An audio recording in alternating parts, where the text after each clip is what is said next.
the Springfield librarian, Molly McGrew, by mistake,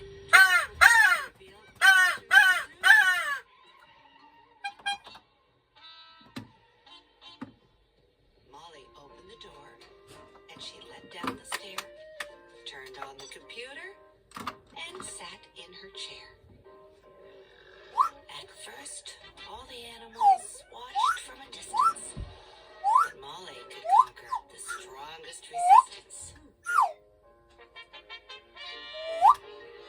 By reading aloud from the good Dr. Seuss, she quickly attracted a mink and a moose, a wombat, an oryx, a lemur, a lynx, 8 elephant calves, and a family of skinks.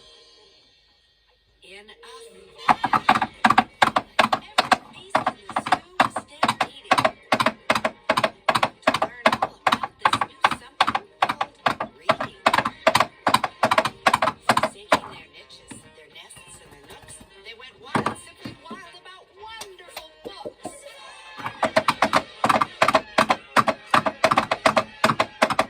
Choosing thin books and fat books and Cat in the Hat books.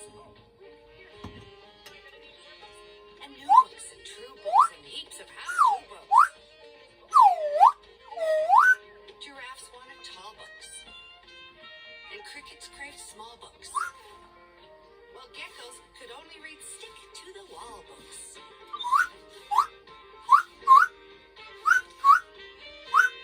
Pandas demanded more books in Chinese. Molly filled their requests, always eager to please.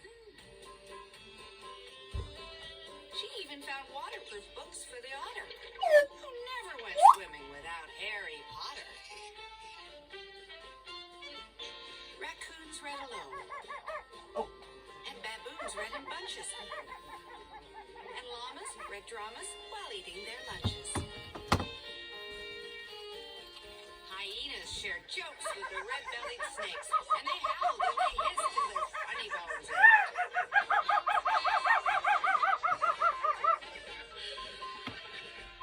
A tree kangaroo who adored Nancy Drew began solving mysteries right there at the zoo.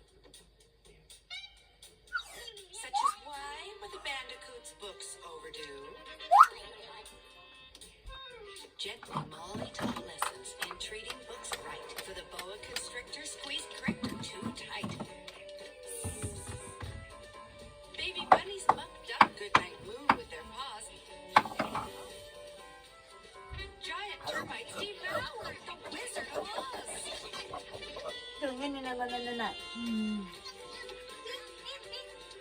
And Bear's love of books was completely outrageous. They licked all the pictures right off of the pages.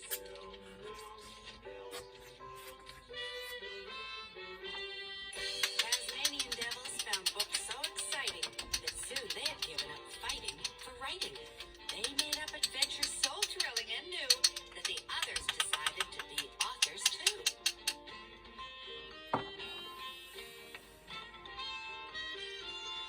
Pythons wrote with their tails. Penguins wrote with their bills. And porcupines wrote with their very own quills.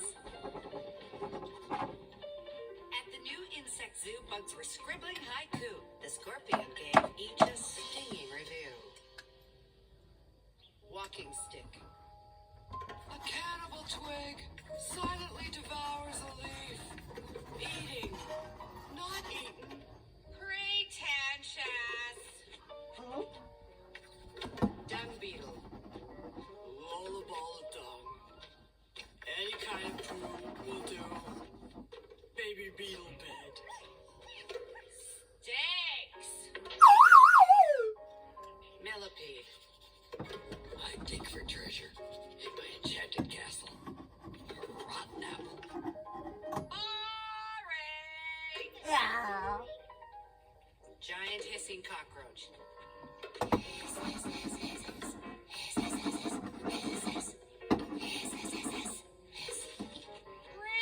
Redundant.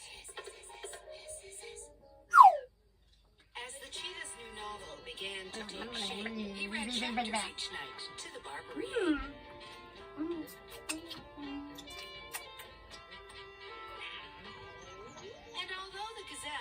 didn't spell very well. Like everyone else, she had stories to tell.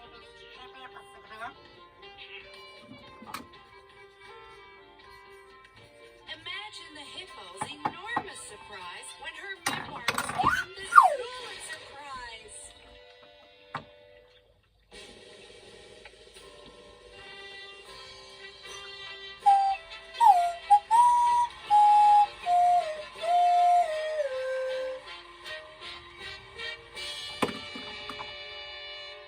With so many new books, Molly knew what to do. She hired 12 beavers, a stork, and a gnu to build a branch library there at the zoo.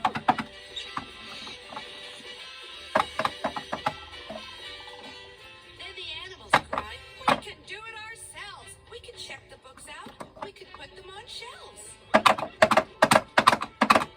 they did, and they do, to this very day. 3 cheers for the Zoobrary! Hip, hip, hooray!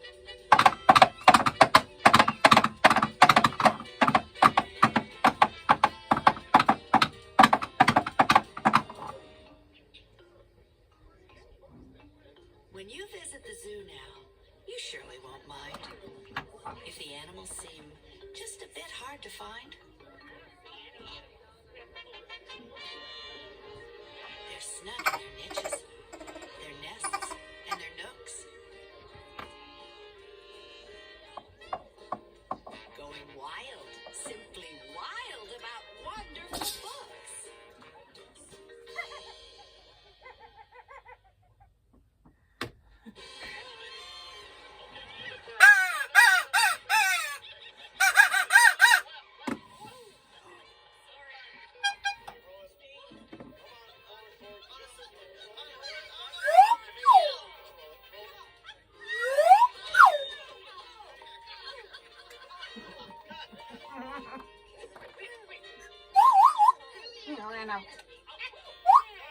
Hey.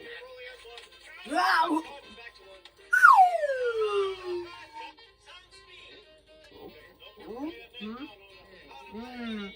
Oh.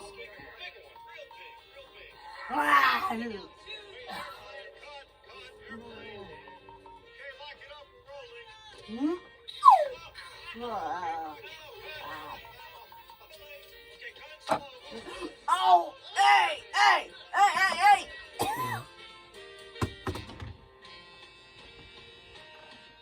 hey.